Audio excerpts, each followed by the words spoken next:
Is spanking abuse? I used to think that any kind of physical discipline from my parents was abuse.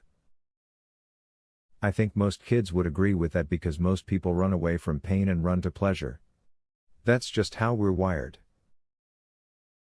And the reason why spanking or physical discipline can be effective is because there is discomfort or pain involved. The idea, of course, is when your parents see you do something that you're not supposed to do and they spank you, there's an association established in your head. When you do something wrong, the consequence is the physical discipline from your parents. Since it's uncomfortable or even outright painful, you're less likely to do it. Of course, this doesn't always work and you end up doing it anyway. And pretty soon, when you've grown up, and you don't have a parent to discipline you, guess who will step in? It doesn't take a genius to figure this out. It could be your boss who disciplines you by suspending or firing you. It could be your school administrator who can suspend you and then expel you. Or it could be the authorities.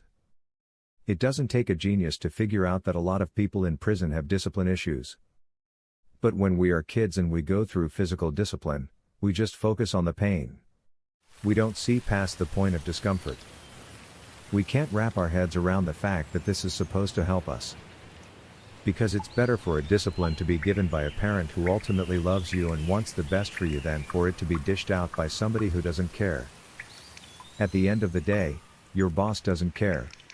All they care about is return on investment. Similarly, school administrators don't care. They just want an orderly institution. Don't even get me started on what the police care about. I hope you understand how this works. The problem is, this might make sense to you as an adult, but when you're a kid, all you can see is the pain and you want to make it go away. You'd rather live in a world where everything feels good without any consequences. And when our parents spank us, that is our introduction to the world of consequences. It takes a lot of maturity and growing up to realize this. Because when you're a kid and all you see and feel when you get physically disciplined is pain, it's very easy to hold grudges. It's also very easy to blow things out of proportion. Now, please understand that there's a big difference between spanking children and abusing them, disguised as a discipline. What is the fine line?